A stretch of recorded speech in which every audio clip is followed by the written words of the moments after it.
সমাধান হয়ে গেছে আজ থেকে প্রায় 150 বছর আগে, তারও বেশি সময় আগে। বর্তমান যুগে যে সমস্ত বুজুর্গানে কেরামের মুখ থেকে মিলাদ মাহফিলের বিরুদ্ধে বক্তব্য পাওয়া যায়, এটা দুঃখজনক।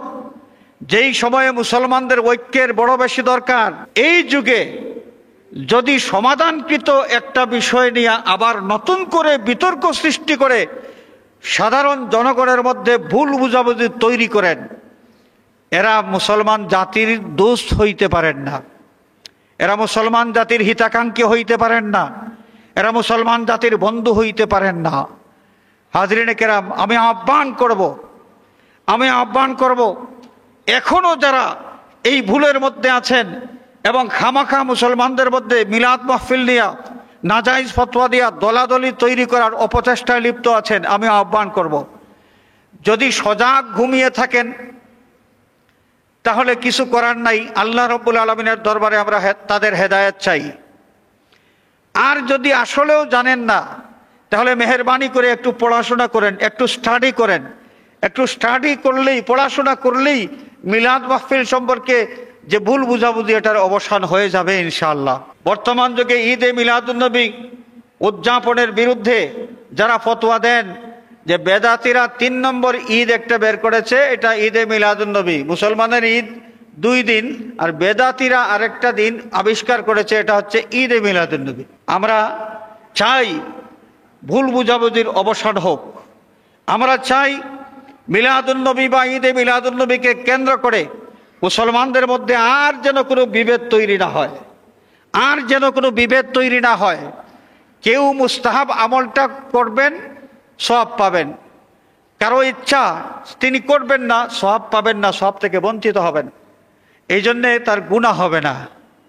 কিন্তু এটাকে শরীয়ত যেটাকে ভালো আমল বলে স্বীকৃতি দিয়েছে, সেটাকে নাজাইজ বলা, এটা কেমন কথা? যারা বলে যে মিলাদুন্নবী যারা করে এরা সিরাতুন্নবী মানে না, এটা একটা মিথ্যা কথা, এটা একটা মিথ্যা কথা, ডাহা মিথ্যা কথা। মিথ্যাবাদী যারা, তাদের কি অবস্থা হবে এটা তো ওয়াজ করে বোঝানোর দরকার নেই।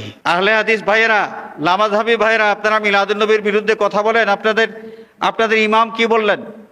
দেওবন্দি ওলামায়ে কেরাম যারা আছেন তারা মিলাদুন্নবীর বিরুদ্ধে কথা বলেন, মিলাদ মাহফিলের বিরুদ্ধে কথা বলেন। আপনাদের বুজুর্গানে কেরাম কি করেছেন, কি বলেছেন, এগুলো আমাদের জানা দরকার।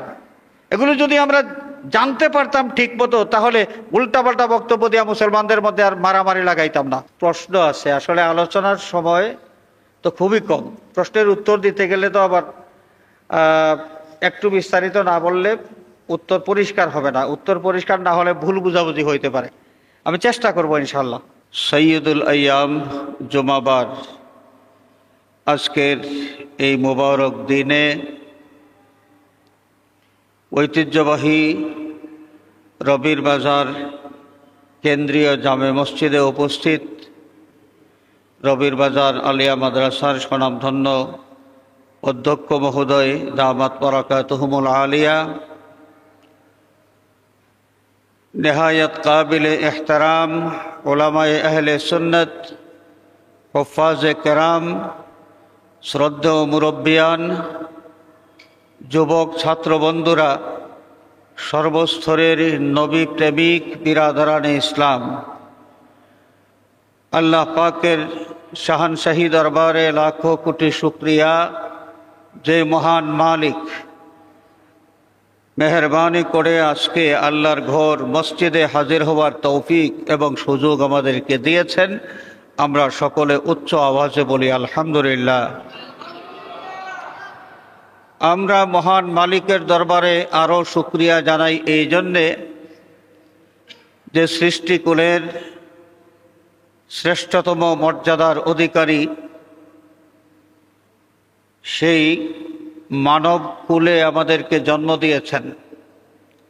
আমরা আরও শুকরিয়া জানাই এই জন্যে যে আল্লাহ সুবহানাহু ওয়া তাআলা আমাদেরকে ঈমানদার পরিচয় নিয়ে এই পৃথিবীতে বসবাস করার তৌফিক দিয়েছেন, দৌলতে ঈমান আমাদেরকে নসিব করেছেন। বিশেষভাবে আমরা শুকরিয়া জানাই এই জন্যে যে আমরা এমন এক নবীর উম্মত হওয়ার সুযোগ হয়েছে যে নবীর উম্মত হওয়ার জন্য আগেকার অনেক নবী রসুল আল্লাহ পাকের দরবারে দরখাস্ত পেশ করেছেন, আমরা কিন্তু এই নবীর উম্মত হওয়ার জন্য আল্লাহর কাছে দরখাস্ত করার প্রয়োজন হয় নাই। পৃথিবীতে আসলাম আর অটো সিস্টেমে সেই নবীর উম্মত হয়ে গেলাম।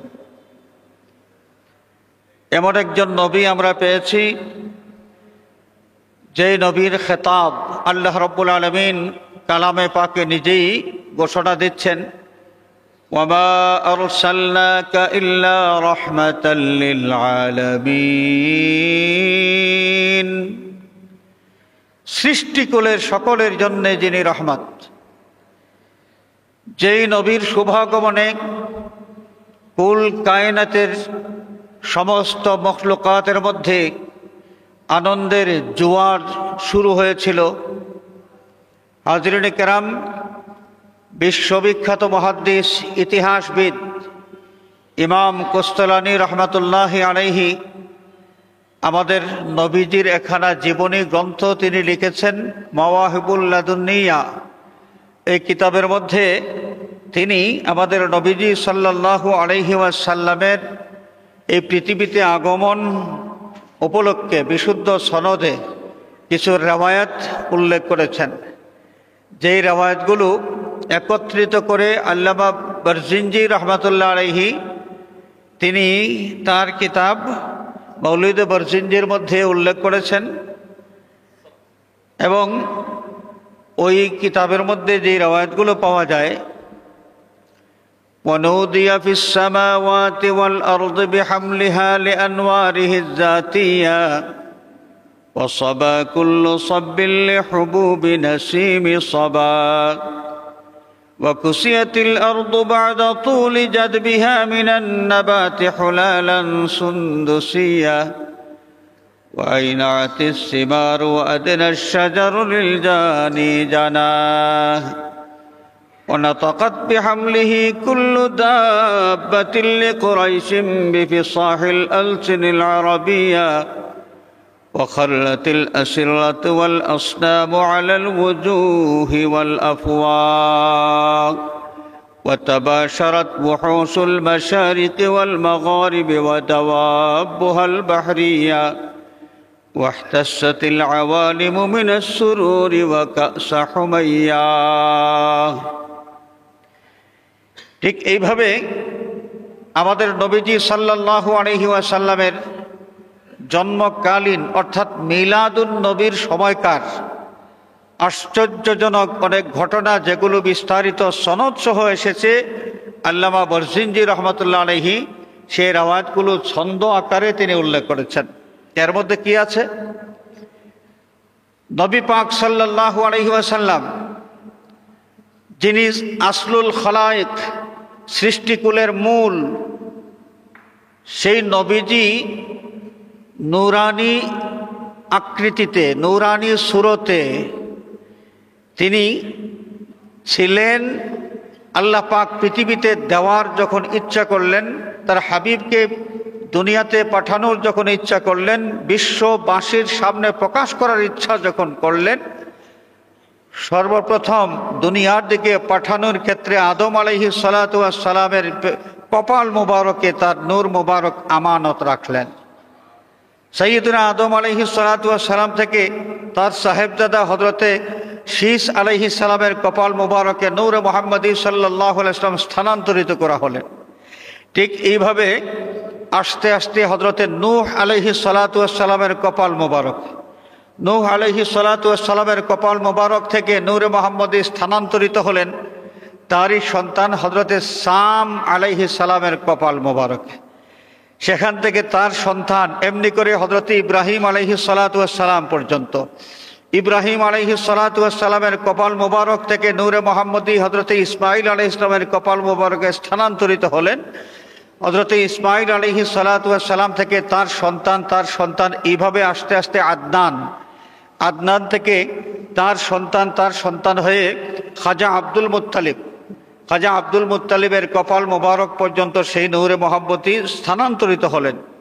আব্দুল মুত্তালিবের কপাল মোবারক থেকে তারই সাহেবজাদা হযরতে আব্দুল্লাহ রাদিয়াল্লাহু আনহু আমাদের নবীজির ওয়ালিদ মুহতারাম, তার কপালে নূরে মুহাম্মদী সাল্লাল্লাহু আলাইহি ওয়াসাল্লাম স্থানান্তরিত করা হলো। আল্লাহর হাবিব সাল্লাল্লাহু আলাইহি ওয়াসাল্লাম যখন পৃথিবীতে রওনা করলেন, সর্বপ্রথম স্টপেজ যেখানে অবস্থান করেছিলেন বাবা আদম আলাইহিস সালাতু ওয়াস সালামের কপাল মোবারক, এবং সর্বশেষ যার কপাল মোবারকে তিনি অবস্থান করেছেন তিনি হচ্ছেন নবীজির ওয়ালিদ মুহতারাম হযরতে আব্দুল্লাহ রাদিয়াল্লাহু তাআলা।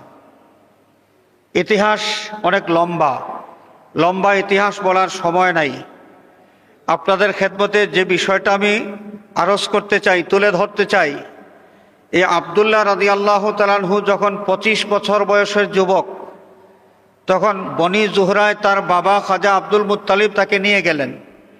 আব্দুল মুত্তালিব সেখানে নিয়ে যাওয়ার পরে বনি জুহরার ওয়াহাবের সাহেবজাদি হযরতে আমেনা রাদিয়াল্লাহু তাআলা আনহার সাথে তার শাদী হলো।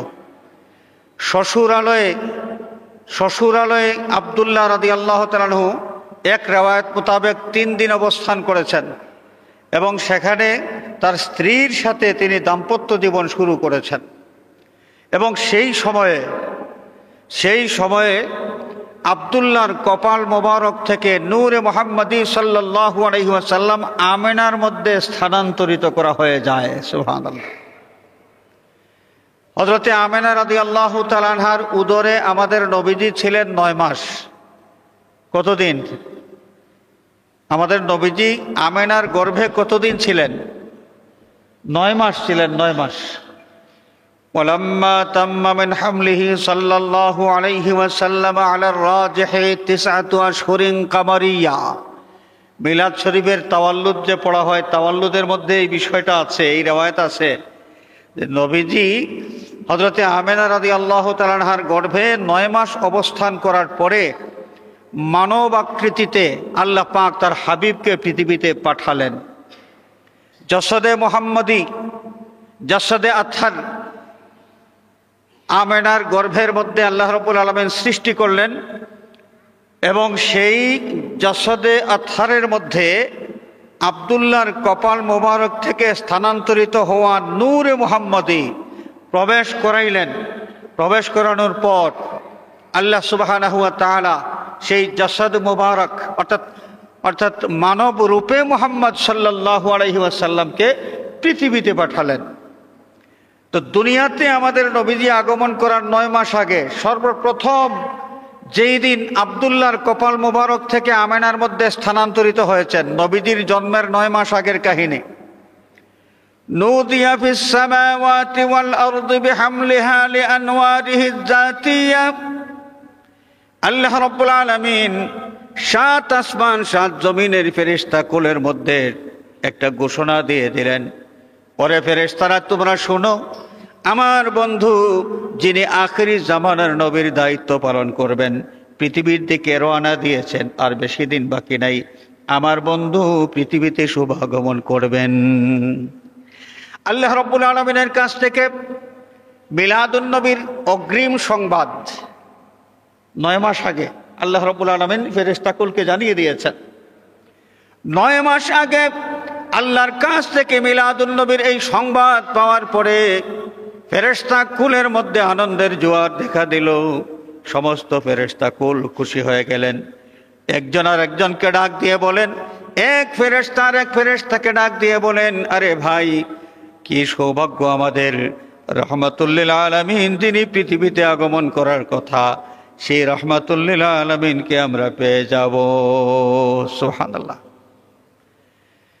এই খুশির সংবাদটা আল্লাহ রাব্বুল আলামিন জান্নাতের হুরদের মধ্যেও প্রকাশ করে দিয়েছেন। বেহেশতের হুরদের মধ্যে আল্লাহ রাব্বুল আলামিন ঘোষণা দিলেন, ওরে বেহেশতের হুরেরা, তোমরা শোনো, আমার বন্ধু রহমাতুল লিল আলামিন পৃথিবীতে শুভাগমন শুরু করে দিয়েছেন, আর বেশি দিন দেরি হবে না, তিনি আসবেন। আমার বন্ধুর সম্মানে তোমরা আরো বেশি বেশি করে সজ্জিত হও। নবীজি সাল্লাল্লাহু আলাইহি ওয়াসাল্লামের জন্মের অগ্রিম সংবাদ শোনার পর, মিলাদুন নবীর সংবাদ শোনার পর বেহেশতের হুরদের মধ্যে আনন্দের জোয়ার শুরু হয়ে গেছে। তারা ঈদে মিলাদুন্নবী পালন করতে শুরু করেছেন। তামাম সৃষ্টিকুলের মধ্যে, জীব জন্তুর মধ্যে আল্লাহ রাব্বুল আলামিন তার হাবিব সাল্লাল্লাহু আলাইহি ওয়াসাল্লামের আগমনের সংবাদটা নবীর জন্মের 9 মাস আগে যখন প্রচার করে দিলেন, পৃথিবীর পূর্ব প্রান্তের যত জীব জন্তু ছিল, রাহমাতুল লিল আলামিনের আগমন সংবাদ শোনার পর, আগমন সংবাদ অগ্রিম 9 মাস আগে আল্লাহ পাক তাদেরকে জানিয়ে দিয়েছেন। আল্লাহর নবী পৃথিবীতে তাশরীফ আনার 9 মাস আগে মিলাদুন্নবীর সংবাদ শোনার সাথে সাথে জীবজন্তুর মধ্যে ঈদে মিলাদুন্নবী শুরু হয়ে যায়। দুনিয়ার পূর্ব প্রান্তের যত জীবজন্তু ছিল তারা আনন্দ মিছিল নিয়ে পশ্চিম দিকে রওনা করলো।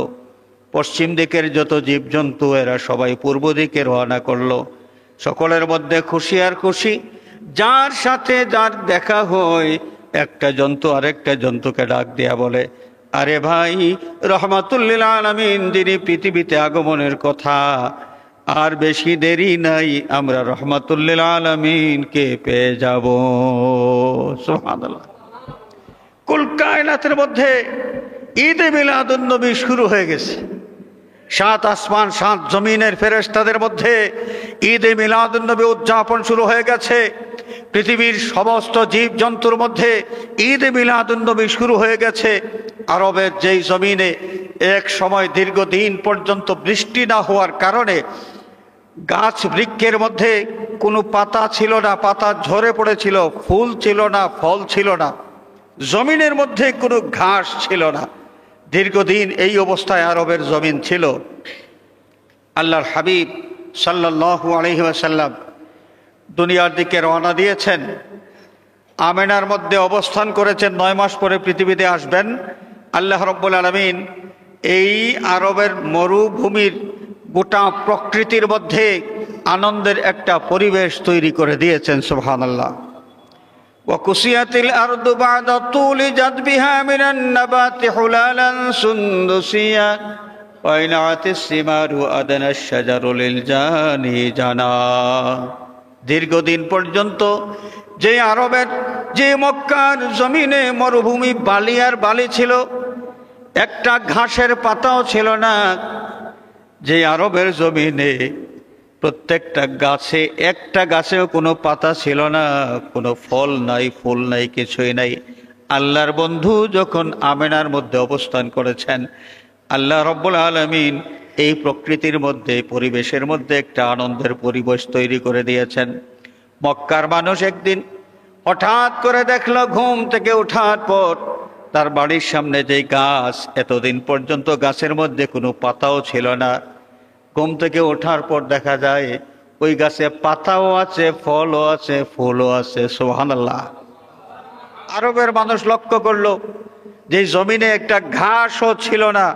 গতদিন পর্যন্ত, রাত্রে ঘুমানো পর্যন্ত, ঘুম থেকে ওঠার পর দেখা যায় মরুভূমিতে ঘাস আর ঘাস, যেন কেউ সবুজের গালিচা বিছায় রেখেছে। সুবহানাল্লাহ। সবাই খুশি, সবাই খুশি, সবাই খুশি। এই যে আনন্দের পরিবেশ, এটা কে তৈরি করে দিয়েছেন? আল্লাহর হাবিব সাল্লাল্লাহু আলাইহি ওয়াসাল্লামের আগমন উপলক্ষে, মিলাদুন্নবী উপলক্ষে আনন্দের পরিবেশ তৈরি করে দিয়েছেন আল্লাহ সুবহানাহু ওয়া তাআলা। হাজিরিনে কেরাম, গোটা মখলুকাতের সবাই রাহমাতুল লিল আলামিনের আগমন বার্তা শুনে খুশি খুশি খুশি, কিন্তু একজন খুশি হইতে পারল না। সে ছিল ইবলিস মালউন। বিশ্ববিখ্যাত মুহাদ্দিস এবং ইতিহাসবিদ আল্লামা আবুল ফিদা ইমাদউদ্দিন ইসমাঈল ইবনে কাসির রাহমাতুল্লাহ আলাইহি বিস্তারিত সনদ সহ তিনি উল্লেখ করেন, ইন্না ইবলিস লাআনাহুল্লাহ রান্না আরবা রান্নাতিন। ইবলিস মালাউন তার জীবনে চিৎকার করে কান্নাকাটি করেছিল 4 দিন। কয়দিন? 4 দিন। এই ইবলিস মালাউন 4 দিন চিৎকার করে কান্নাকাটি করেছিল। 4 দিনের একদিন ছিল যখন সে মিলাদুন্নবীর সংবাদ পেয়েছে। নবীজির জন্মের সংবাদ পাওয়ার সাথে সাথে মনের দুঃখে সেই ইবলিস মালউন জবলে আবু কুবাইসে গিয়ে চিৎকার করে কান্নাকাটি শুরু করে দিয়েছে, কান্নাকাটি করেছে। হাজিরিন, সেই রহমতুল্লিল আলামিনকে আমরা পেয়েছি, আমরা সেই নবীর উম্মত হওয়ার সুযোগ হয়েছে। সেই নবীর ওসিলায় আমরা হাউজে কাউসারের পানি পান করতে পারবো এই আশা রাখি। আমরা আশা করি আমাদের দয়াল নবীজি পাপী উম্মতের জন্যে কিয়ামতের দিন শাফাআত করার মাধ্যমে জাহান্নাম থেকে নাজাতের ব্যবস্থা করবেন। এই নবীর আগমনটা আমাদের জন্য খুশির সংবাদ না দুঃখের সংবাদ? কি বলেন? রহমাতুল্লিল আলামিন পৃথিবীতে আগমন করেছেন, এই সংবাদটা আমাদের জন্য খুশির সংবাদ না দুঃখের সংবাদ? সেই খুশি প্রকাশ করার জন্যই ঈদে মিলাদুন্নবী পালন করা হয়ে থাকে। কোরআনে পাকের মধ্যে আল্লাহ সুবহানাহু ওয়া তাআলা উল্লেখ করেছেন, সাইয়্যিদুনা হযরতে ঈসা রূহুল্লাহ আলাইহিস সালাতু ওয়াস সালাম বনি ইসরায়েলের মানুষকে একদিন বক্তব্য শোনাইলেন এবং সেই বক্তব্যের মধ্যে তিনি উল্লেখ করলেন, وَإِذْ قَالَ عِيسَى ابْنُ مَرْيَمَ يَا بَنِي إِسْرَائِيلَ إِنِّي رَسُولُ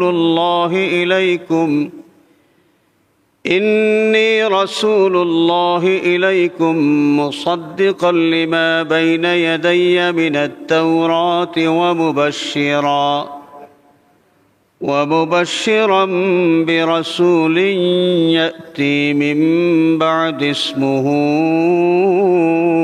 أحمد। হযরত ঈসা আলাইহিস সালাতু ওয়াস সালাম তার কওমের মানুষকে ডাক দিয়ে বলছেন, ওরে বনি ইসরাইল, ইন্নী রাসূলুল্লাহি ইলাইকুম মুসাদ্দিকাল লিমা বাইনা ইয়াদাইয়া মিনাত তাওরাহ, আমি আমার পূর্ববর্তী আসমানি কিতাব যে তাওরাত, সেই তাওরাত কিতাবের সত্যায়নকারী এবং তোমাদেরকে শুভ সংবাদ দানকারী। কিসের শুভ সংবাদ? বিরাসূলিন ইয়াতি মিন বা'দি ইসমুহু আহমদ, আমার পরে একজন রাসূল পৃথিবীতে শুভাগমন করবেন যার নাম হবে আহমদ। সেই আহমদ নামের নবীর আগমনের শুভ সংবাদ তোমাদেরকে দিচ্ছে। সুবহানাল্লাহ। হাজরিনে কেরাম, তাহলে কি বুঝলাম? আমাদের নবী পৃথিবীতে আগমন করা, এই সংবাদটা খুশির সংবাদ। কিসের সংবাদ? খুশির সংবাদ। তো খুশির সংবাদ, নবী পৃথিবীতে আগমন করলেন, সবাই খুশি। আমরা খুশি উদযাপন করব নাকি কান্না করব? কি বলেন? খুশি উদযাপন করব। কেন? আল্লাহ রাব্বুল আলামিন আমাদেরকে হুকুম দিয়েছেন এই জন্যে, আল্লাহ পাক আমাদেরকে হুকুম দিয়েছেন এই জন্যে। হাজিরিন, এই যে মিলাদুন্নবী মাহফিলের আয়োজন করা হয়, মিলাদুন্নবী মাহফিলের মাধ্যমে নবী করিম সাল্লাল্লাহু আলাইহি ওয়াসাল্লামের জন্মকালীন যে ঘটনাগুলো ব্যাপকভাবে আলোচনা হয়, এই বেশি বেশি করে মিলাদুন্নবী মাহফিলের আয়োজন করা, এটাও কিন্তু আল্লাহ রাব্বুল আলামিনের হুকুম পালন করারই একটা অংশ। কিভাবে? আল্লাহ পাক কোরআনে পাকে ইরশাদ করছেন, ওয়া আম্মা বিনিআমাতি রাব্বিকা ফাহাদ্দিস, তোমার রবের পক্ষ থেকে যেই নেয়ামত তুমি পেয়েছো, নেয়ামত প্রাপ্তির কথা বেশি বেশি করে আলোচনা করো। প্রিন্সিপাল হুজুর এখানে উপস্থিত আছেন, উলামায়ে কেরাম যারা আছেন, আপনারা জানেন যে বাবে তাফঈল থেকে এই যে তাহদিস এসেছে, আলোচনা করা, এই আলোচনাটা বারবার বারবার আলোচনা করার হুকুম দিয়েছেন আল্লাহ। আল্লাহ পাক নেয়ামত দান করেছেন, একবার আলোচনা নয়। আল্লাহ পাকের দাবি হলো তুমি বারবার এই নেয়ামত প্রাপ্তির কথা আলোচনা করো। তো আল্লাহর যে কোনো নেয়ামত প্রাপ্তির কথা, নেয়ামত পাওয়ার বিষয়টা যদি বারবার আমরা আলোচনা করতে হয়, তাহলে সবচাইতে শ্রেষ্ঠতম নেয়ামত, এই বিশ্ববাসী আল্লাহর পক্ষ থেকে যত নেয়ামত পেয়েছে, সমস্ত নেয়ামতের মধ্যে সর্বশ্রেষ্ঠ নেয়ামত রহমতুল্লিল আলামিন আহমদ মুস্তাফা মুহাম্মদ মুস্তাফা সাল্লাল্লাহু আলাইহি ওয়াসাল্লাম, এই নেয়ামত প্রাপ্তির কথা আমরা বারবার আলোচনা করা যে দরকার, এটা তো আল্লাহর কালাম শরীফ আমাদেরকে এই দিকে নির্দেশ দান করছে। ওয়া আম্মা বিনিআমাতি রাব্বিকা ফাহাদ্দিস। তা আপনারা বলবেন যে আমাদের আল্লাহ পাক তো তার নিয়ামতের প্রাপ্তির কথা আলোচনা করার হুকুম দিয়েছেন, তো আমার নবী প্রাপ্তির কথা আলোচনা কেন করব? নবী পৃথিবীতে আগমন করেছেন, এই আলোচনা বেশি বেশি করে কেন করব? দেখেন কোরআনে পাকে আল্লাহ পাক তার হাবিব সাল্লাল্লাহু আলাইহি ওয়াসাল্লামকে নেয়ামত হিসেবে পরিচয় দিয়েছেন। আল্লাহর যত নেয়ামত, সমস্ত নেয়ামতের মধ্যে শ্রেষ্ঠতম এক নেয়ামত আল্লাহর বন্ধু মুহাম্মদুর রাসূলুল্লাহ সাল্লাল্লাহু আলাইহি ওয়াসাল্লাম। এর দলিল কোরআনে পাকে আছে। আল্লাযীনা বাদদালু নি'মাতাল্লাহি কুফরা। ইহুদিদের সম্পর্কে এই আয়াতে কারিমা নাযিল হয়েছে। ইহুদিরা তাদের তাওরাত কিতাবের মাধ্যমে আখেরি জামানার নবী সম্পর্কে বিস্তারিত জানতে পেরেছে। নবীর নাম, নবীর বাবার নাম, কোন বংশ থেকে তিনি আসবেন, কোন এলাকার বাসিন্দা হবেন, তার উচ্চতা কেমন হবে, তার রং কেমন হবে, স্বাস্থ্য কেমন হবে, তার কথা বলার পদ্ধতি কেমন হবে, মানুষের সাথে আচরণ কেমন হবে, তার চরিত্র কেমন হবে, এই সমস্ত বিষয়, এমনকি এই নবীর সাথী যারা হবেন তাদের চরিত্র কেমন হবে, সমস্ত বিষয় আল্লাহ সুবহানাহু ওয়া তাআলা তাওরাত কিতাবের মধ্যে স্পষ্ট করে বলে দিয়েছেন। সুতরাং সেই তাওরাত কিতাবের মাধ্যমে ইহুদি জাতি আখেরি জামানার নবী সম্পর্কে যথেষ্ট পরিমাণ জ্ঞান তারা অর্জন করেছিল। সেই নবী যখন পৃথিবীতে শুভাগমন করলেন এবং ইহুদি জাতির সামনে আমাদের দয়াল নবী যখন তাওহীদ আর রিসালতের দাওয়াত নিয়ে হাজির হলেন, ইহুদি সম্প্রদায় আমাদের নবীর প্রতি ঈমান আনলো না। ঈমান আনলো না। আল্লাহ পাক বলেন, ইয়ারিফুনাহু কামা ইয়ারিফুনা আবনাআহুম। তিনি যে সত্যি সত্যি আখেরি জামানার নবী, ইহুদিরা কিন্তু খুব ভালোভাবেই চিনতে পেরেছিল। তো চিনতে পারলো ইনি নবী, ঈমান আনলো না কেন? অন্য আয়াতের মধ্যে আল্লাহ পাক কারণ বর্ণনা করেছেন, হাসাদাম মিন ইনদি আনফুসিহিম। তারা হিংসা করেছে যে সমস্ত নবী আসলেন বনি ইসরাইল থেকে, আর আখেরি জামানার যে নবী আসলেন বনি ইসরাইল থেকে তিনি আসেন নাই, তাদের বংশ থেকে আখেরি জামানার নবী আসেন নাই। এই কারণে অন্য বংশের থেকে আবির্ভূত এই নবী মানতে তারা নারাজ। তো আল্লাহ রাব্বুল আলামিন তাদের ব্যাপারে বলছেন, আল্লাযীনা বাদদালু নি'মাতাল্লাহি কুফরা। যারা আল্লাহর নিয়ামতের পরিবর্তে কুফরি গ্রহণ করলো, আল্লাহর নিয়ামতের পরিবর্তে কুফরি গ্রহণ করলো। তাফসীরের কিতাব খুললে পাওয়া যাবে এখানে নিয়ামাতুল্লাহ বলতে কি বোঝানো হয়েছে। নিয়ামাতুল্লাহ বলতে নবী মুহাম্মদুর রাসূলুল্লাহ সাল্লাল্লাহু আলাইহি ওয়াসাল্লামকে বোঝানো হয়েছে। তাইলে কোরআনে কারীমে আমাদের নবীজি সাল্লাল্লাহু আলাইহি ওয়াসাল্লামকে আল্লাহ রাব্বুল আলামিন আল্লাহর নিয়ামত হিসাবে একটা পরিচয় দিলেন, আর অন্য আয়াতে আমাদেরকে হুকুম দিচ্ছেন, ওয়া আম্মা বিনিআমাতি রাব্বিকা ফাহাদ্দিস। তোমার রবের পক্ষ থেকে কোনো নিয়ামত পাইলে নিয়ামত প্রাপ্তির কথা তুমি বেশি বেশি করে আলোচনা করো। তো অন্য সমস্ত নিয়ামতের কথা আলোচনা তো করবই, সর্বশ্রেষ্ঠ নিয়ামত যা আমরা পাইলাম এই নিয়ামত প্রাপ্তির কথা আমরা আরো বেশি বেশি করে আলোচনা করার দরকার আছে কি নাই? এই নিয়ামত প্রাপ্তির কথা, অর্থাৎ আমাদের নবীজি পৃথিবীতে শুভাগমন করলেন, এই আলোচনাতে আসলেই তো নবীর জন্ম বৃত্তান্ত চলে আসবে। কারণ নবী পৃথিবীতে এসেছেন আসমান থেকে ধপাস করে পড়ে যান নাই, সাগরের তলার থেকে হঠাৎ করে উপরে উঠে আসেন নাই, জঙ্গল থেকে হঠাৎ করে বের হয়ে আসেন নাই, বরং একটা নির্দিষ্ট প্রক্রিয়ার মাধ্যমে আল্লাহ পাক তার হাবিবকে পৃথিবীতে পাঠিয়েছেন। আর সেই প্রক্রিয়া হলো নবীর জন্মগ্রহণ। নবীর কি? জন্মগ্রহণ। জন্মগ্রহণের মাধ্যমে আমাদের নবীজি পৃথিবীতে শুভাগমন করেছেন। তো এই মহান নিয়ামত প্রাপ্তির কথা আলোচনা করলে মিলাদুন নবীর আলোচনা করতেই হয়, আর বেশি বেশি করে আলোচনা করা যাতে সব মানুষ ব্যাপকভাবে জানতে পারে, এই কারণে বেশি বেশি করে মিলাদুন নবী মাহফিলের আয়োজন করা প্রয়োজন। মিলাদুন নবী মাহফিলের আয়োজন করা প্রয়োজন। এবারে আসেন ঈদে মিলাদুন নবী। এই ঈদে মিলাদুন নবী এই বিষয়টা নিয়ে বর্তমানে কিছু আমাদের বুজুর্গ আছেন, যারা উল্টাপাল্টা কিছু কথাবার্তা বলেন। তারা বলেন যে মুসলমানের ঈদ হলো দুই ঈদ, ঈদ উল ফিতর আর ঈদ উল আজহা। আর বেদাতিরা ঈদে মিলাদুন নবী নামে 3 নম্বর আরেকটা ঈদ আবিষ্কার করেছে। এটা হচ্ছে তাদের কথা।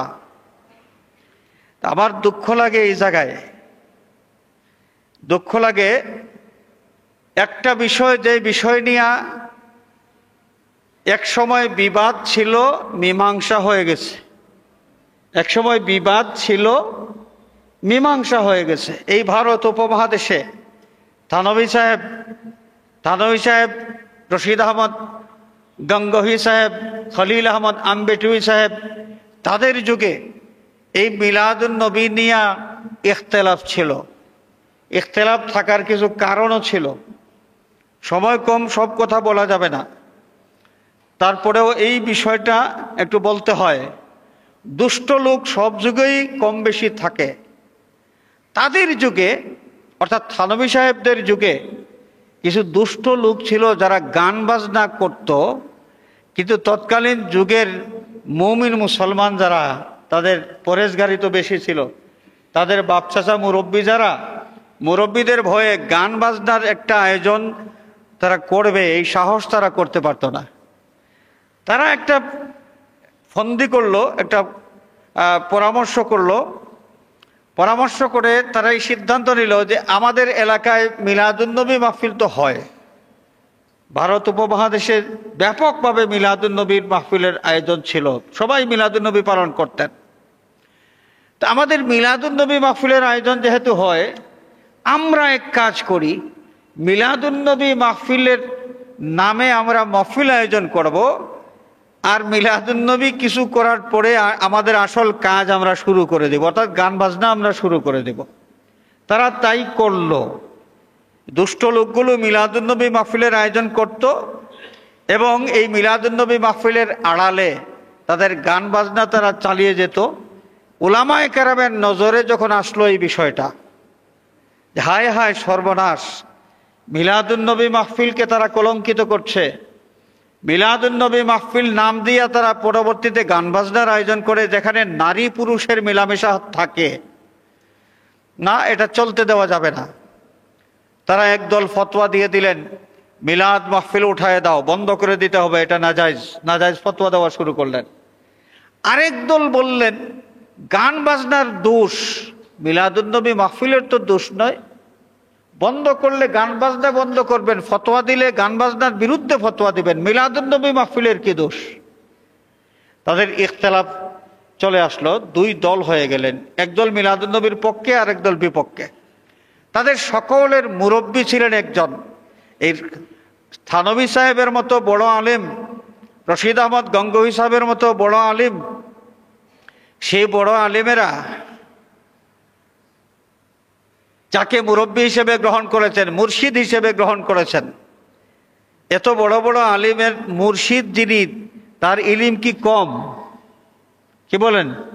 বড় বড় আলিম যারা, তারা যার কাছ থেকে হেদায়েত গ্রহণ করার জন্য বায়াত গ্রহণ করেছেন, তার মধ্যে ইলিম কম না বেশি? বেশি। উভয় পক্ষ তারা একমত হলেন যে আমরা ভাইয়ে ভাইয়ে মিলাদ মাহফিল নিয়ে ঝগড়া করে কোনো লাভ নাই, আমাদের মুরব্বীর কাছে আমরা চলে যাব, মুরব্বী যেই সমাধান দিবেন, যেই ফয়সালা দিবেন, এই ফয়সালা আমরা মেনে নেব। দুই পক্ষই একমত হলেন যে চলেন, মুরব্বীর ফতোয়া আমরা চাই। চলে গেলেন মুরব্বীর কাছে, অর্থাৎ তাদের মুর্শিদ ছিলেন হাজি ইমদাদুল্লাহ মহাদির মক্কি রহমতুল্লাহ আলাইহি, মক্কা শরীফের জান্নাতুল মুআল্লায় যার পবিত্র কবর শরীফ বিদ্যমান। হাজি ইমদাদুল্লাহ মহাদিরা মক্কি সাহেবের কাছে গিয়া মিলাদ মাহফিল সম্পর্কে তাদের সমস্যার কথা বললেন, ইখতিলাফের কথা বললেন, এবং তারা বললেন যে আপনার কাছ থেকে ফয়সালা চাই, এই ব্যাপারে আপনার কি অভিমত মিলাদ মাহফিলের ব্যাপারে? তিনি বললেন, মশরব ফকির কা ইয়ে হ্যায়, বাবারা মিলাদ মাহফিল সম্পর্কে আমি অধমের মসলক হলো এই যে मैं महफिल मिलाद में हाजिर होता हो, মিলাদ মাহফিলের দাওয়াত যদি পাই, খবর যদি পাই, আমি মিলাদ মাহফিলে হাজির হই। बल्कि बाइसे बरकत समझकर खुद मुनाकिद करता हो।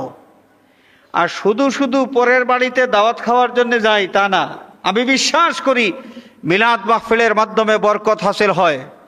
এই বিশ্বাসের কারণে আমি নিজেও মিলাদ মাহফিলের আয়োজন করি। সুবহানাল্লাহ। और क़ियाम में बहुत लुत्फ व लज्जत पाता हो। মিলাদ শরীফে যখন কিয়াম করা হয়, মিলাদ শরীফে যখন কিয়াম করা হয়, কিয়াম করতে আমার বড় বেশি মজা লাগে। মিলাদ শরীফের কিয়ামের মধ্যে আমরাও তো করি নাকি? মিলাদ শরীফের কিয়াম হয় তো রবির বাজার এলাকায় কিয়াম হয়। কিয়ামের মধ্যে ওইখানে দাঁড়াই আপনারা হিন্দি গান করেন, সিনেমার গান, বাওয়ালি গান, ভাটিয়ালি গান, কি করেন? কিয়াম তো করেন। কিয়ামের মধ্যে কি করেন? দাঁড়াইয়া কি করেন? নবীজিকে সালাম দেন। আমরা কিয়াম করে নবীজিকে কি দেই? সালাম দেই। ওইটা থানবী সাহেবের যুগেও ছিল। তাদের মুর্শিদ বলতেছেন और कियाम में बहुत लुत्फ और लज्जत पाता हो। এবং মিলাদ শরীফের কিয়ামে যখন নবীজিকে সালাম দেওয়া হয়, ওই কিয়ামের মধ্যে কিয়ামের মাধ্যমে নবীকে সালাম দিতে আমার বড় বেশি মজা লাগে। তাহলে এদের সমাধান হয়ে গেল। সমাধান তো আসলো কোন দিকে? মিলাদ শরীফ নাজায়েজ না জায়েজ? জায়েজ এবং ভালো কাজ। তিনি বলতেছেন, থানবী সাহেবের মুর্শিদ বলতেছেন যে আমি বিশ্বাস করি মিলাদ মাহফিলের ওসিলায় বরকত হয়, বরকত পাওয়া যায়। এই কারণে পরের বাড়িতে মিলাদের দাওয়াত খাইতে শুধু যাই না, আমি নিজেও মিলাদ মাহফিলের আয়োজন করি। সুবহানাল্লাহ। সমাধান হয়ে গেছে আজ থেকে প্রায় 150 বছর আগে, তারও বেশি সময় আগে। বর্তমান যুগে যে সমস্ত বুজুর্গানে কেরামের মুখ থেকে মিলাদ মাহফিলের বিরুদ্ধে বক্তব্য পাওয়া যায়, এটা দুঃখজনক। যেই সময়ে মুসলমানদের ঐক্যের বড় বেশি দরকার, এই যুগে যদি সমাধানকৃত একটা বিষয় নিয়ে আবার নতুন করে বিতর্ক সৃষ্টি করে সাধারণ জনগণের মধ্যে ভুল বুঝাবুঝি তৈরি করেন, এরা মুসলমান জাতির দোস্ত হইতে পারেন না, এরা মুসলমান জাতির হিতাকাঙ্ক্ষী হইতে পারেন না, এরা মুসলমান জাতির বন্ধু হইতে পারেন না। হাজরিনে কেরাম, আমি আহ্বান করব এখনো যারা এই ভুলের মধ্যে আছেন এবং খামাখা মুসলমানদের মধ্যে মিলাদ মাহফিল নিয়ে নাজাইজ ফতোয়া দিয়া দলাদলি তৈরি করার অপচেষ্টায় লিপ্ত আছেন, আমি আহ্বান করব, যদি সজাগ ঘুমিয়ে থাকেন তাহলে কিছু করার নাই। আল্লাহ রাব্বুল আলামিনের দরবারে আমরা তাদের হেদায়েত চাই। আর যদি আসলেও জানেন না, তাহলে মেহেরবানি করে একটু পড়াশোনা করেন, একটু স্টাডি করেন। একটু স্টাডি করলেই, পড়াশোনা করলেই মিলাদ মাহফিল সম্পর্কে যে ভুল বুঝাবুঝি এটার অবসান হয়ে যাবে ইনশাআল্লাহ। বেশি দূরে যাওয়ার দরকার নাই। আশরাফ আলী থানবী সাহেব, যাকে হাকিমুল উম্মত বলা হয়, আমাদের বাংলাদেশের, শুধু বাংলাদেশের না, পৃথিবীর যেখানেই দেওবন্দি সিলসিলার ওলামায়ে কেরাম আছেন, সকলেই থানবী সাহেবকে মাথার মুকুট মনে করেন। তার কিতাব কি? খুতুবাতে মিলাদুন নবী। খুতুবাতে মিলাদুন নবী, এখানে একটা বক্তব্য তিনি দিয়েছেন, এই সারা বছর আমি ওয়াজ করি, বিভিন্ন বিষয়ে বক্তব্য দেই, শরীয়তের বিভিন্ন আহকাম সম্পর্কে, নামাজ, রোজা, হজ, যাকাত, কোরআন তেলাওয়াত ইত্যাদি। কিন্তু রবিউল আউয়াল মাস যখন আসে, এই রবিউল আউয়াল মাস যেহেতু রহমাতুল্লিল আলামিন হুজুর পুন্নু সাল্লাল্লাহু আলাইহি ওয়াসাল্লামের আগমনের মাস, এই মাসে আমি যত ওয়াজ করি, যত বক্তব্য দেই, সমস্ত বক্তব্য দেই মিলাদুন নবী বিষয়ের উপর। সুবহানাল্লাহ। থানবী সাহেব মিলাদুন নবী বিষয়ে যত বক্তব্য দিয়েছেন, সমস্ত বক্তব্য একত্রিত করে একটা কিতাব সংকলন করা হয়েছে। এই কিতাবের নাম হলো খুতুবাতে মিলাদুন নবী। খুতুবাতে মিলাদুন নবীর মধ্যে থানবী সাহেব 63 থেকে 65 পৃষ্ঠা পর্যন্ত, 63, 64, 65, এই 3 পৃষ্ঠা ব্যাপী মিলাদ মাহফিল সম্পর্কে তিনি আলোচনা করেছেন। সেখানে তিনি উল্লেখ করেছেন, দেখেন তিনি কি বলেন, বেলা ইখতিলাফ হুজুর সাল্লাল্লাহু আলাইহি ওয়াসাল্লাম अल्लाह ताला की सबसे बड़ी नेमत और उसका कामिल तरीन फजल है। এটাই যে কুল বিফাদলিল্লাহি ওয়া বিরহমাতিহি ফাবিযালিকা ফালিয়াফরাহু, একটা মাহফিলে তিনি এই আয়াতে কারিমার তাফসীর করেছেন। ওই তাফসীর করতে গিয়ে তিনি বলেছেন যে বেলা ইখতিলাফ, এই ব্যাপারে কোনো দ্বিমত নাই যে हुजूर सल्लल्लाहु अलैहि वसल्लम अल्लाह ताला की सबसे बड़ी नेमत और उसका कामिल तरीन फजल है। नबी मोहम्मद रसूलुल्लाह सल्लल्लाहु अलैहि वसल्लम अल्लाह रब्बुल आलमीनेर देवा सबचेয়ে बड़ो एक नेमत एवं अल्लाह रब्बुल आलमीनेर अनेक बड़ो एक फजल दया। इसलिए इस आयात करीमा से এই কারণে এই আয়াতে কারিমা অর্থাৎ কুল বিফাদলিল্লাহি ওয়া বিরহমাতিহি ফাবিযালিকা ফালিয়াফরাহু, এই আয়াত থেকে বিদালালাতিন নস, দলালাতিন নসের মাধ্যমে ये भी মুরাদ दिया जा सकता है कि এই কথাও মানা যাবে যে यहाँ रहमत और फजल से मुराद हुजूर सल्लल्लाहु अलैहि वसल्लम है। कुल बिफदलिल्लाहि व बिरहमतिहि, থানভী সাহেব বলতেছেন আয়াতের মধ্যে ফজল এবং রহমত এই দুইটা শব্দ দ্বারা নবী মুহাম্মদ সাল্লাল্লাহু আলাইহি ওয়াসাল্লামকে বোঝানো হয়েছে। এরপরে তিনি বলতেছেন जिनकी विलादत पर अल्लाह ताला खुशी मनाने का हुक्म दे रहा है। কথাটা খুব গভীরভাবে খেয়াল রাখবেন। বর্তমান যুগে ঈদে মিলাদুন্নবী উদযাপনের বিরুদ্ধে যারা ফতোয়া দেন যে বেদাতিরা ৩ নম্বর ঈদ একটা বের করেছে, এটা ঈদে মিলাদুন্নবী, মুসলমানের ঈদ 2 দিন আর বেদাতিরা আরেকটা দিন আবিষ্কার করেছে, এটা হচ্ছে ঈদে মিলাদুন্নবী। তারা শোনেন, আমি বিশেষ করে তাদের দৃষ্টি আকর্ষণ করতে চাই যে থানভী সাহেব কি বলতেছেন। থানভী সাহেব বলেন যে এই আয়াত থেকে দলালাতুন নসের মাধ্যমে जो प्रमाण जा पावा गलो यहाँ रहमत और फजल से मुराद हुजूर सल्लल्लाहु अलैहि वसल्लम है जिनकी विलादत पर जे नबीर जन्मेर ऊपर खुशी उद्यापन करार हुकुम अल्लाह रब्बुल आलामीन এই আয়াতে কারিমার মাধ্যমে দিয়েছেন। সুবহানাল্লাহ। তাহলে মিলাদুন নবীর, ঈদে মিলাদুন নবীর দলিল যারা খুঁজে পান না, আমি আহ্বান করব যে বেশি দূরে যাওয়ার দরকার নাই। থানভী সাহেবের খুতবাতে মিলাদুন নবী, থানভী সাহেবের মিলাদুন নবীর বক্তব্যের সংকলন যেটা, এইটা একটু পড়ে নিয়ে থানভী সাহেব কি বললেন শুনেন। থানভী সাহেব কোরআনে কারীম থেকে ঈদে মিলাদুন নবীর দলিল পেশ করেছেন। সুবহানাল্লাহ বলেন। কুল বিফাদলিল্লাহি ওয়া বিরহমাতিহি ফাবিযালিকা ফালিয়াফরাহু, এই আয়াতে কারিমা থেকে থানভী সাহেব ঈদে মিলাদুন নবীর দলিল দিলেন এবং তিনি বুঝাইলেন আল্লাহ রব্বুল আলামিন হুকুম দিচ্ছেন, আল্লাহ নির্দেশনা দিচ্ছেন যে এই নবীর জন্ম উপলক্ষে যেন আনন্দ প্রকাশ করা হয়। আরো অনেক কথা, অনেক দলিল, অনেক কিছুই আছে, আমি সেই দিকে যাচ্ছি না, যেহেতু সময়ের সীমাবদ্ধতা আছে, নির্দিষ্ট সময়ের মধ্যে আমাদের আলোচনা শেষ করতে হবে। হাজিরিন কেরাম, মিলাদুন নবী সম্পর্কে অনেক কিতাব লেখা হয়েছে, মিলাদুন নবী সম্পর্কে অনেক কিতাব লেখা হয়েছে। আমি কথাগুলো, এই আলোচনাগুলো করছি এই কারণে যে আমাদের মুসলমান সমাজে এই মিলাদ মাহফিল নিয়ে, এটা মুস্তাহাব আমল, করলে সওয়াব আছে, না করলে কোনো অসুবিধা নাই। প্রশ্ন আছে, আসলে আলোচনার সময় তো খুবই কম, প্রশ্নের উত্তর দিতে গেলে তো আবার একটু বিস্তারিত না বললে উত্তর পরিষ্কার হবে না, উত্তর পরিষ্কার না হলে ভুল বুঝাবুঝি হইতে পারে। আমি চেষ্টা করব ইনশাআল্লাহ। হাজরিন কেরাম, আমি এই কথাগুলো বলছি কি কারণে? মিলাদুন নবী সম্পর্কে এই আঙ্গিকের আলোচনা আমি এই জন্যই উপস্থাপন করছি যে খামাখা একটা ভালো জিনিস নিয়ে বিতর্ক, এই বিতর্কের মাধ্যমে মুসলমান জাতির কোনো কল্যাণ নয়, কোনো কল্যাণ আসে না, বরং মুসলমানদের মধ্যে দূরত্ব তৈরি হয়। এই দূরত্ব যেন না থাকে। মিলাদ মাহফিল একটা মুস্তাহাব আমল, কেউ চাইলে করতে পারে, নাও করতে পারে।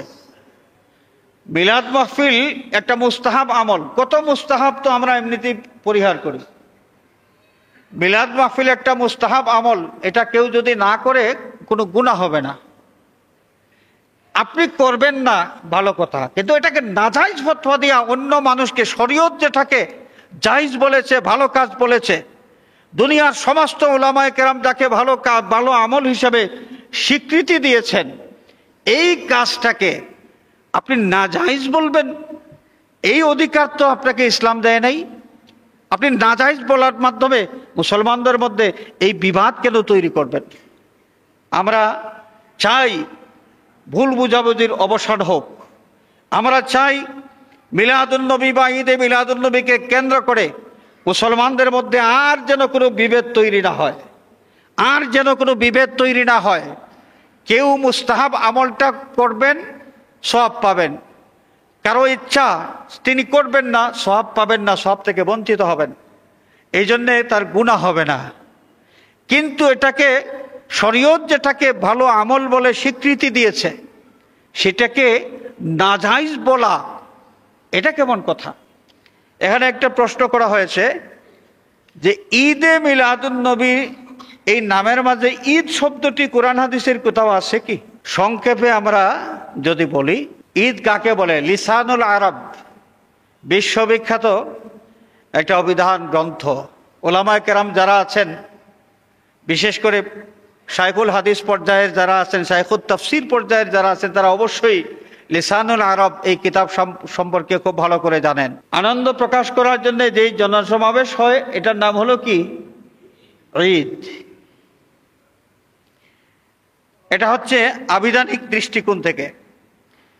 এখন প্রশ্ন হবে যে নবী করিম সাল্লাল্লাহু আলাইহি ওয়াসাল্লাম পৃথিবীতে শুভাগমন করেছেন, এই ঘটনা স্মরণ করে ঈদ উদযাপন করা এটা কেমন? আমি আপনাদের খেদমতে আরজ করতে চাই, কোরআনে কারীমের মধ্যে সব কিছুর উসুল বলে দেওয়া হয়েছে, সব কিছুর মূল নীতি বলে দেওয়া হয়েছে। আমরা যে বোয়াল মাছ খাই, পুঁটি মাছ খাই, টাকি মাছ খাই, মলা মাছ খাই, কোরআন শরীফের আছে কোথাও? হাদিস শরীফের কোথাও আছে? কোন উলামায়ে কেরাম যদি পুঁটি মাছের কথা পেয়ে থাকেন, ইলিশ মাছের কথা পেয়ে থাকেন, বলুন। কোরআন শরীফের মধ্যে নাই, হাদিস শরীফের মধ্যে নাই, তাহলে আমরা খাই কেন? কোরআন শরীফের মধ্যে, হাদিস শরীফের মধ্যে মূলনীতি বলে দেওয়া আছে। সামাকুন বলা হয়েছে, সামাক মাছ, মাছ জাতীয় যা আছে সব খাওয়া জায়েজ, মাছ জাতীয় যা আছে সব খাওয়া জায়েজ। তখন আমাদের বিবেক বুদ্ধি দিয়া আমরা এইগুলোকে দেখবো এটা মাছের মধ্যে পড়ে কিনা। মাছের মধ্যে যদি পড়ে তাহলে আমরা এগুলো খাবো, যদি মাছের মধ্যে না পড়ে ওগুলো খাবো না। পানির মধ্যে অনেক বিষধর সাপ আছে কি নাই? জলহস্তী কোথায় থাকে? পানিতে থাকে। এগুলোকে আমরা খাই না, এগুলো মাছের মধ্যে পড়ে না, মাছের মধ্যে পড়ে না। আল্লাহ রাব্বুল আলামিন মাছ খাওয়ার কথা বলে দিয়েছেন, এটা কোরআন শরীফে পাওয়া যায়, মাছ খাওয়া যায়। কিন্তু বোয়াল মাছ, পুঁটি মাছ, শোল মাছ, টাকি মাছ, এটা কি বলা আছে? নাই। মূল নীতি বুঝতে হবে এবং এই মূল নীতির থেকে আপনার কাঙ্ক্ষিত বিষয়টা আপনি উদ্ঘাটন করতে হবে। আল্লাহ রাব্বুল আলামিন কোরআনে কারীমের মধ্যে যে বিষয়টা জানিয়ে দিয়েছেন যে এক সময় সাইয়্যিদুনা হযরতে ঈসা আলাইহিস সালাতু ওয়াস সালাম আল্লাহর কাছে দোয়া করলেন, রব্বানা আনজিল আলাইনা মাইদাতাম মিনাস সামাই তাকুনু লানা ঈদান লিআউয়ালিনা ওয়া আখিরিনা ঈদান লিআউয়ালিনা ওয়া আখিরিনা ওয়া আয়াতাম মিনক। রব্বানা আল্লাহ, আনজিল আলাইনা মাইদাতাম মিনাস সামা, আসমান থেকে জান্নাতি খাবারের একটা খাঞ্চা আমাদের জন্য আপনি নাজিল করেন। যেই খাঞ্চাটা আমরা পাওয়ার পরে তাকুনু লানা ঈদান লিআউয়ালিনা ওয়া আখিরিনা, যে খাঞ্চাটা আমাদের জন্যে এবং আমাদের পরবর্তী প্রজন্মের জন্যে এই খাঞ্চা প্রাপ্তিটা একটা খুশির কারণ হবে। আমরা ঈদ করব, ঈদ হিসেবে এটাকে গ্রহণ করব। সুবহানাল্লাহ বলেন। ঈদ আছে কি নাই কোরআন শরীফে? আছে। এবারে আসেন, আপনি বলবেন যে এটা তো ঈসা আলাইহিস সালাতু ওয়াস সালামের যুগের ঘটনা। ঈসা আলাইহিস সালাতু ওয়াস সালামের যুগে ঈসা আলাইহিস সালাম যে ঈদ শব্দটা ব্যবহার করেছেন, ওইটা দিয়ে ঈদে মিলাদুন্নবীর দলিলটা আমরা কেমনে দেব? ঈদ শব্দ, তো প্রশ্ন হলো শব্দটা আছে কি নেই। হাজরিনে কেরাম, অন্য শরীয়তের বর্ণিত যত বিষয়, অন্য শরীয়তের যত আহকাম কোরআনে কারীমের মধ্যে আছে, এবং এর বিপরীত কোনো আয়াত কোরআনে কারীমের মধ্যে নাজিল হয়েছে, তাহলে তখন অন্য শরীয়তের বর্ণিত সেই হুকুমটা ইসলামী শরীয়তের জন্য এটা গ্রহণযোগ্য হবে না। কিন্তু অন্য শরীয়তের মধ্যে যা ছিল কোরআনে কারীমের মধ্যে যদি তা উল্লেখ থাকে এবং এর বিপরীতে কোনো আয়াত না থাকে, এর বিপরীতে কোনো দলিল না থাকে, তাহলে বুঝতে হবে কোরআনে কারীমের মাধ্যমে ওই বিষয়টাই অনুমোদন দেওয়া হয়েছে, এটা গ্রহণযোগ্য। যে ঈদ শব্দটা এখানে এসেছে, তারা খুশি উদযাপন করবেন। খুশি উদযাপন করবেন কিভাবে? আসমান থেকে বেহেশতি খাঞ্চা যখন নাজিল হবে, এই খাঞ্চা প্রাপ্তি, বেহেশতি খাবার প্রাপ্তি, এই ঘটনাটা তারা যতদিন মনে করবেন, এই ঘটনাকে স্মরণ করে আনন্দ উদযাপন করবেন। তাকুনু লানা ঈদান লিআউয়ালিনা ওয়া আখিরিনা ওয়া আয়াতাম মিনক। এখন কথা হলো যে আমরা যে ঈদে মিলাদুন্নবী বলি, এখানে ঈদ নিয়ে আসলাম কেন? ঈদ নিয়ে আসলাম প্রথম কারণ হলো আল্লাহ পাক হুকুম দিয়েছেন, কুল বিফাদলিল্লাহি ওয়া বিরহমাতিহি ফাবিযালিকা ফালইফরাহু। এই রহমত প্রাপ্তিকে স্মরণ করে তোমরা আনন্দ প্রকাশ করো। এই আনন্দ প্রকাশ করা এরই নাম হলো ঈদ। আনন্দ প্রকাশ করা এর নাম কি? ঈদ। আর ঈদ শব্দটা আপনারা পাইতেছেন না। ঈদ শব্দটা কোরআন শরীফের মধ্যে এই ঘটনায় আছে। বেহেশতি খাঞ্চা পাইয়া যদি ঈদ হয়, তাহলে সৃষ্টি কুলের শ্রেষ্ঠতম সত্তা যিনি, তাকে পাওয়া, এটা ঈদ ছোট হবে না বড় হবে? আল্লাহ রাব্বুল আলামিনের পক্ষ থেকে কোনো মহান বিশাল নেয়ামত পাওয়ার পর এই নেয়ামত প্রাপ্তিকে স্মরণ করে আনন্দ প্রকাশ করা, এরই নাম হলো ঈদ। এরই নাম হলো ঈদ। আর ঈদ শব্দের অর্থ এই যে আল ইস্তেমাউ লিসসুরুর, আনন্দ প্রকাশ করার জন্য জনসমাবেশ। সুতরাং এইটা নিয়ে আর খামাখা বিতর্ক তৈরি করার কোনো দরকার নাই। এর মধ্যে মুসলিম মিল্লাতের কোনো কল্যাণ নাই।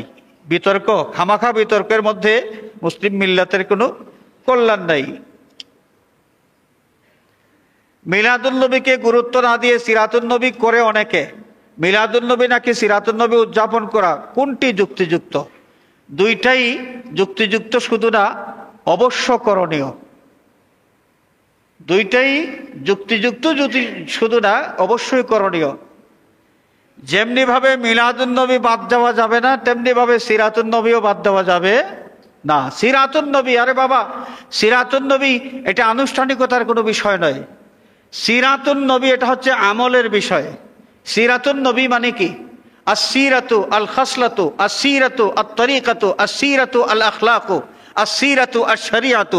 সিরাত শব্দের যত অর্থ আছে সমস্ত অর্থ নিয়ে যদি সিরাতুন্নবী এই কথার অর্থ আমরা করি, তাহলে এর অর্থ হবে নবী পাক সাল্লাল্লাহু আলাইহি ওয়াসাল্লামের তরিকা, নবীজির সুন্নত, নবীজির চরিত্র। তো নবীর তরিকা এটা কি আলোচনা করার মাধ্যমে পালন হয়ে যাবে, নাকি আমল করতে হবে? আমলের মাধ্যমে। আমরা নামাজ পড়ি, এটা হচ্ছে সিরাতুন্নবী। আমরা কোরআন শরীফ তেলাওয়াত করি, এটা হচ্ছে সিরাতুন্নবী। আমরা সত্য কথা বলি, এটা সিরাতুন্নবী। আমরা মুরব্বীদের সম্মান করি, এটা সিরাতুন্নবী। আমরা ছোটদেরকে স্নেহ করি, এটা সিরাতুন্নবী। আমরা হালাল তরিকায় ব্যবসা করি, এটা সিরাতুন্নবী। আমরা হালাল হারাম এটা পরিচয় করে হারাম বর্জন করি আর হালাল গ্রহণ করি, এটা সিরাতুন্নবী। এক কথায় একজন ইমানদার ব্যক্তি তার জীবন চলার পথে যে কোনো ক্ষেত্রে আল্লাহ রাব্বুল আলামিনের সন্তুষ্টির উদ্দেশ্যে, আল্লাহকে খুশি করার জন্য যা সে করবে এবং যা সে বর্জন করবে সব কিছু সিরাতুন্নবী। সিরাতুন্নবীর ভিতরে আছে সব। এটা কি আপনি রবিউল আউয়াল মাসে সিরাতুন্নবী মাহফিল আয়োজন করলে বাস 1 মাসে শেষ হয়ে যাবে? সিরাতুন নবী কতদিন? সিরাতুন নবী পালন করতে হবে কতদিন বলেন? জীবন যতদিন আছে ততদিন সিরাতুন নবী পালন করতে হবে, জীবন যতদিন আছে ততদিন। ব্যানার টাঙ্গাইয়া মাইক যুগে নাকি আমলের মাধ্যমে? আমলের মাধ্যমে। এই বিষয়টাই, সহজ বিষয়টা নিয়ে আমাদের মধ্যে একটা ঘুরপাক। এই মিলাদুন নবী আর সিরাতুন নবী এটা দ্বন্দ্ব দাঁড় করাই দিয়েছেন একদল মানুষ, দ্বন্দ্ব দাঁড় করাই দিয়েছে মুসলমানদেরকে বিভক্ত করে দেওয়ার জন্য। আর মিলাদুন নবী সেটা হচ্ছে নবীর জন্ম। নবীর জন্ম কিভাবে হয়েছে এটা আলোচনার মাধ্যমে জানা যায়, এবং আলোচনার মাধ্যমে আল্লাহর শুকরিয়া আদায় হয়। আলোচনার মাধ্যমে আল্লাহর কি হয়? শুকরিয়া আদায় হয়, যে আল্লাহ পাক মেহেরবানি করে আমাদেরকে আমাদের নবী দিয়েছেন, নবী এইভাবে এইভাবে পৃথিবীতে এসেছেন। আমরা বুঝতে পারছি তো? নবী পৃথিবীতে না আসলে নবীর চরিত্র কেমনে পাওয়া যাবে? নবী পৃথিবীতে না আসলে নবীর তরিকা পাওয়া যাবে কেমনে? তাহলে মিলাদুন নবী আগে এবং মিলাদুন নবীর পরে হলো সিরাতুন নবী। মিলাদুন নবী আগে, এই মিলাদুন নবীর পরে হলো সিরাতুন নবী। মিলাদুন নবী এটা আনুষ্ঠানিকতার মাধ্যমে, আলোচনার মাধ্যমে এটা হয়, জানা হয়ে যায়। কিন্তু সিরাতুন নবী আমলের মাধ্যমে পালন করতে হয়। 1 মাস নয়, একজন মানুষের জীবন যতদিন ততদিন পর্যন্ত সিরাতুন নবী পালন করতে হয়। আমরা কি বুঝতে পেরেছি? আমরা যারা মিলাদুন নবী পালন করি, আমরা কি সিরাতুন নবী পালন করি না? করি তো। আমরা নামাজ পড়ি, সিরাতুন নবী পালন করি। আমরা মুসলমান হিসাবে যত আমল করি সব সিরাতুন নবী পালন করি।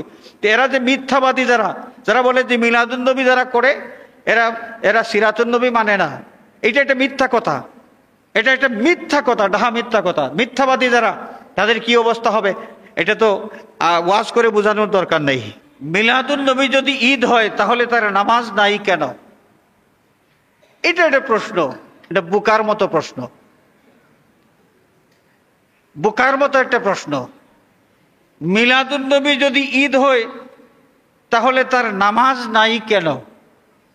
সব ঈদের মধ্যে কি নামাজ লাগবে?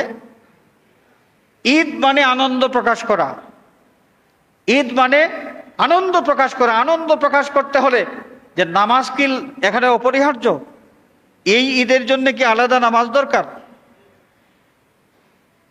এই যে আরবের রাষ্ট্রগুলোতে ঈদুল ইস্তেকলাল, আমরা স্বাধীনতা দিবস পালন করি না? স্বাধীনতা দিবস, স্বাধীনতা দিবস ওই দিনকে তারা বলেন ঈদুল ইস্তেকলাল, ইয়াউম ঈদুল ইস্তেকলাল।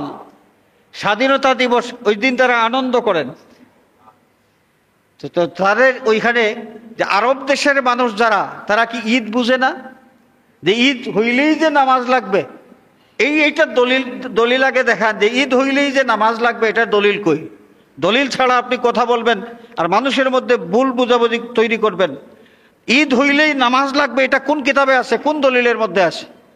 এটা ভিত্তিহীন একটা অজুহাত দাঁড় করে মানুষকে ঈদে মিলাদুন নবী থেকে দূরে সরানোর জন্য এখানে পায়তারা করা হচ্ছে। থানভী সাহেব কি এই বিষয়গুলো বুঝতেন না? থানভী সাহেব কি এই বিষয়গুলো বুঝতেন না? হাজরিনে কেরাম, ঈদে মিলাদুন নবী মাহফিলের মৌসুম। আমরা বেশি বেশি করে আল্লাহর নবী সাল্লাল্লাহু আলাইহি ওয়াসাল্লামের এই পৃথিবীতে শুভাগমনের এই ঘটনাগুলো আমরা বেশি করে জানব। আমাদের ঈমান তাজা হবে, আমাদের ঈমান তাজা হবে। আমাদের ইদানিংকালের অনেক বুজুর্গ যারা এই মিলাদুন নবীর বিরুদ্ধে অনেক বক্তব্য দিয়েছেন এক সময়, তারা বলতেছেন যে মিলাদুন নবীর আলোচনার মাধ্যমে 3টি ফায়দা হয়। এর মধ্যে একটা ফায়দা তারা বলেছেন যে মিলাদুন নবী আলোচনার মাধ্যমে ইমানদারের ঈমান তাজা হয়, ইমানদারের ঈমান তাজা হয়। আজকে এই আস্তে আস্তে তারা সংশোধন হচ্ছেন। আমরা আশা করব এই বিষয়টা আস্তে আস্তে তারাও বুঝবেন, তবে মুসলমানদের অনেক ক্ষতি করার পর তারা বুঝবেন, আগে না। আল্লাহ পাক তাদেরকে সহি সমঝ দান করুন, আমাদের সকলকে সহি সমঝ দান করুন, আমিন। ইবনে তাইমিয়া, দুনিয়ার লামাযহাবী যারা আছেন, গোটা পৃথিবীর লামাযহাবী যারা, আমাদের বাংলাদেশেও আছেন একদল ভাই যারা নিজেদেরকে আহলে হাদিস বা সলফি এই পরিচয় দিয়ে থাকেন, তাদের সকলের ইমাম। তারা যদিও ইমাম আবু হানিফার অনুসরণ, তারা এটাকে শিরিক বলেন, তারা কিন্তু ইবনে তাইমিয়ার অনুসরণ ঠিকই করেন। সেই ইবনে তাইমিয়া সাহেব তিনি ইক্তেদা ও সিরাতের মুস্তাকিম নামে যে কিতাব লিখেছেন, এই কিতাবের 406 নম্বর পৃষ্ঠার মধ্যে তার যে বক্তব্য আছে সেই বক্তব্যটা হলো ফাতাযীমুল মাউলিদি ওয়া ইত্তিখাযুহু মাউসিমান قد يفعله بعض الناس ويكون له فيه أجر عظيم لحسن قصده وتعظيمه لرسول الله صلى الله عليه وسلم। ইবনে তাইমিয়া সাহেব মিলাদুন নবীর মাহফিল সম্পর্কে কি বললেন? তিনি বললেন ফাতাযীমুল মাউলিদে ওয়া ইত্তিখাযুহু মাউসিমান, এই যে মিলাদ মাহফিলকে গুরুত্ব দেওয়া এবং এই মিলাদুন নবী মাহফিলের যে যুগ আছে অর্থাৎ রবিউল আউয়াল, এই রবিউল আউয়াল মাসকে মিলাদুন নবী উপলক্ষে ঈদে মিলাদুন নবী মাহফিল আয়োজন করা, যেটা কাদ ইয়াফআলুহু বা'দুন নাস, কিছু কিছু মানুষ এই কাজগুলো করেন। ওয়া ইয়াকুনু লাহু ফীহি আজরুন আযীমুন, তাদের এই কাজের মধ্যে অনেক বড় সওয়াব নিহিত আছে। কে বলতেছেন? ফুলতলি সাহেব? তাহলে ইবনে তাইমিয়া, ইবনে তাইমিয়া গোটা দুনিয়ার লামাযহাবীদের ইমাম। ওয়া ইয়াকুনু লাহু ফীহি আজরুন আযীমুন, যারা মিলাদুন নবীকে গুরুত্ব দিয়ে গোটা করে মিলাদুন নবী মাহফিলের আয়োজন করেন, তাদের এই কাজে অনেক বিশাল সওয়াব নিহিত আছে। কেন? লিহুসনে কাসদিহি, তাদের নিয়ত যেহেতু ভালো, ভালো নিয়তে তারা এই কাজগুলো করেন। ওয়া তাযীমিহি লিরাসূলিল্লাহি সাল্লাল্লাহু আলাইহি ওয়াসাল্লাম, এবং রাসূলুল্লাহ সাল্লাল্লাহু আলাইহি ওয়াসাল্লামের সম্মানে, নবীর প্রতি সম্মান প্রদর্শনের জন্যে তারা যে হুসনে নিয়তের সাথে, নিয়তের খুলুসিয়তের সাথে ভালো উদ্দেশ্য নিয়ে এই মাহফিলগুলোর আয়োজন করেন, এর মধ্যে অনেক বড় অনেক বেশি সওয়াব নিহিত আছে। তো কোন দিকে যাবেন? আহলে হাদিস ভাইয়েরা, লামাযহাবী ভাইয়েরা, আপনারা মিলাদুন নবীর বিরুদ্ধে কথা বলেন, আপনাদের ইমাম কি বললেন? দেওবন্দি ওলামায়ে কেরাম যারা আছেন তারা মিলাদুন নবীর বিরুদ্ধে কথা বলেন, মিলাদ মাহফিলের বিরুদ্ধে কথা বলেন। আপনাদের বুজুর্গানে কেরাম কি করেছেন, কি বলেছেন, এগুলো আমাদের জানা দরকার। এগুলো যদি আমরা জানতে পারতাম ঠিক মতো, তাহলে উল্টাপাল্টা বক্তব্য দিয়া মুসলমানদের মধ্যে আর মারামারি লাগাইতাম না। আল্লাহ পাক আমাদের সকলকে সহি সমঝ দান করুন, আমিন। আশহাদু আল্লা ইলাহা ইলাহা ইল্লাল্লাহু ওয়া আশহাদু আন্না মুহাম্মাদান আবদুহু ওয়া রাসূলুহু, আমি সাক্ষ্য দিচ্ছি যে আল্লাহ ছাড়া দ্বিতীয় কোনো উপাস্য নাই, এবং আমি আরো সাক্ষ্য দিচ্ছি যে হযরত মুহাম্মদ সাল্লাল্লাহু আলাইহি ওয়াসাল্লাম আল্লাহর বান্দা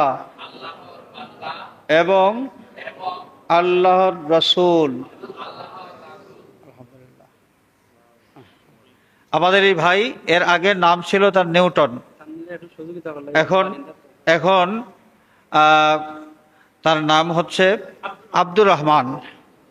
আমাদের এই ভাই এইমাত্র ইসলাম ধর্ম কবুল করলেন এবং আমাদের ইমানি ভাই হিসেবে তিনি মর্যাদা লাভ করলেন। আল্লাহ রাব্বুল আলামিন তার এই ইমানের মধ্যে যেন বরকত দেন। ভাই আব্দুর রহমান ইমান আনার পর ইমানের কিছু দাবি আছে, এই দাবিগুলো হলো ইসলাম। ইমানের প্রাসঙ্গিক যে বিষয়গুলো, নামাজ গুরুত্বপূর্ণ, ইবাদত বন্দেগীর মধ্যে গুরুত্বপূর্ণ হলো নামাজ। এই নামাজ সম্পর্কে একটু জানার চেষ্টা করবেন। যে কোনো কারো কাছে গেলে, কোনো মসজিদের ইমাম সাহেব, মুয়াজ্জিন সাহেব কারো কাছে গেলে আপনার জানার আগ্রহ যদি থাকে, কারো কাছ থেকে জানতে চাইলে তারা আপনাকে জানাবেন। খুব দ্রুত এই নামাজ পড়ার নিয়মটা জেনে নামাজ শুরু করে দেন। এই নামাজের বরকতে আপনার অনেক কিছুই সহজ হয়ে যাবে। আল্লাহ রাব্বুল আলামিন আরো সহজ করে দেবেন। সাল্লাল্লাহু আলা সাইয়্যিদিনা ওয়া মাওলানা মুহাম্মদ ওয়া আলা আলিহি ওয়া আসহাবিহি ওয়া সাল্লাম। صلى الله على سيدنا ومولانا محمد وعلى آله وأصحابه وسلم صلى الله على سيدنا ومولانا محمد وعلى آله وأصحابه وسلم اللهم آمين الحمد لله رب العالمين والصلاة والسلام على سيدنا ومولانا وشفيعنا ووسيلتنا محمد وآله وأصحابه وأهل بيته أجمعين رب اغفر لي ولوالدي وارحمهما كما ربياني صغيرا رب ارحمهما كما ربياني صغيرا اے اللہ আমাদের तमाम জিন্দেগীর গুনাহ খাতা মাফ ফরমাও বাকি জিন্দেগি তোমার গোলামের হক আদায় করার তৌফিক দাও আল্লাহ আমাদের জিন্দা মুর্দা মা বাবার প্রতি রহম ফরমাও তোমার হাবিবে জিন্দা মুর্দা तमाम উম্মতকে মাফ ফরমাও আয় আল্লাহ অসুস্থ যারা শিফায়ে কামিল আজিল ইনায়াত ফরমাও ব্যবসায়ী ভাইদের ব্যবসার মধ্যে খয়র আর বরকত ইনায়াত ফরমাও আয় আল্লাহ তুমি তো অন্তর্যামী কার অন্তরে কোন ফরিয়াদ সব তোমার জানা আছে অনেক দূর দূরান্ত থেকে তোমার বান্দাবান্দি এখানে হাজির হয়েছেন আয় আল্লাহ কার অন্তরে কোন ফরিয়াদ সব তোমার জানা আছে মওলা আল্লাহ তোমার হাবিবের ওসিলায় সকলের ফরিয়াদগুলো কবুল ফরমাও আয় আল্লাহ আমাদের রুজি রিজেকের মধ্যে খয়র আর বরকত এনায়েত ফরমাও বেরোজগার যারা হালাল রুজির পথ খুলে দাও আল্লাহ দুনিয়ার মজলুম মুসলমানের প্রতি দয়ার নজর ফরমাও বিশেষ করে ফিলিস্তিনের মুসলমান আল্লাহ রোহিঙ্গা মুসলমান এরা বিপদগ্রস্ত জালিমের জুলুম থেকে হেফাজত ফরমাও জালিমের জুলুম থেকে হেফাজত ফরমাও জালিমের জুলুম থেকে হেফাজত ফরমাও আল্লাহ জালিম কাফিরদেরকে মখুর আর মগলুব করে দাও বাংলাদেশের উপর রহমতের নজর ফরমাও এই জমিন থেকে গজবের ছায়া সরাইয়া রহমত আর বরকত নাযিল ফরমাও আল্লাহ আমাদের পাপের কারণে আমাদের দেশটা কোনো জালিমের হাওয়ালা করে দিও না আমাদের পাপের কারণে আমাদের দেশের উপর কোনো জালিমকে মুসল্লত করে দিও না আল্লাহ तमाम অশান্তি আর ফিতনা থেকে আমাদের প্রিয় জন্মভূমি মাতৃভূমি এই বাংলাদেশকে তুমি হেফাজত ফরমাও সাল্লাল্লাহু আলা সাইয়্যিদিনা মাওলানা মুহাম্মাদিন ওয়া আলিহি ওয়া আসহাবিহি আজমাইন আয় আল্লাহ আমাদের পীর মুর্শিদ উস্তাদ যারা হায়াতে আছেন হায়াতের মধ্যে আরো বরকত দাও যারা কবরবাসী হয়ে গেছেন গরিকে রহমত ফরমাও দরজাত বুলন্দ ফরমাও মুর্শিদুল মুর্শিদিন আল্লামা ফুলতলি সাহেব কিবলা রহমতুল্লাহি আলাইহির দরজাত বুলন্দ ফরমাও হযরত বিস্কুটি সাহেব কিবলা রহমতুল্লাহ আলাইহির দরজাত বুলন্দ ফরমাও আউলিয়া কেরামের রূহি ফয়েজ দিয়ে আমাদেরকে ফয়জিয়াব করে দাও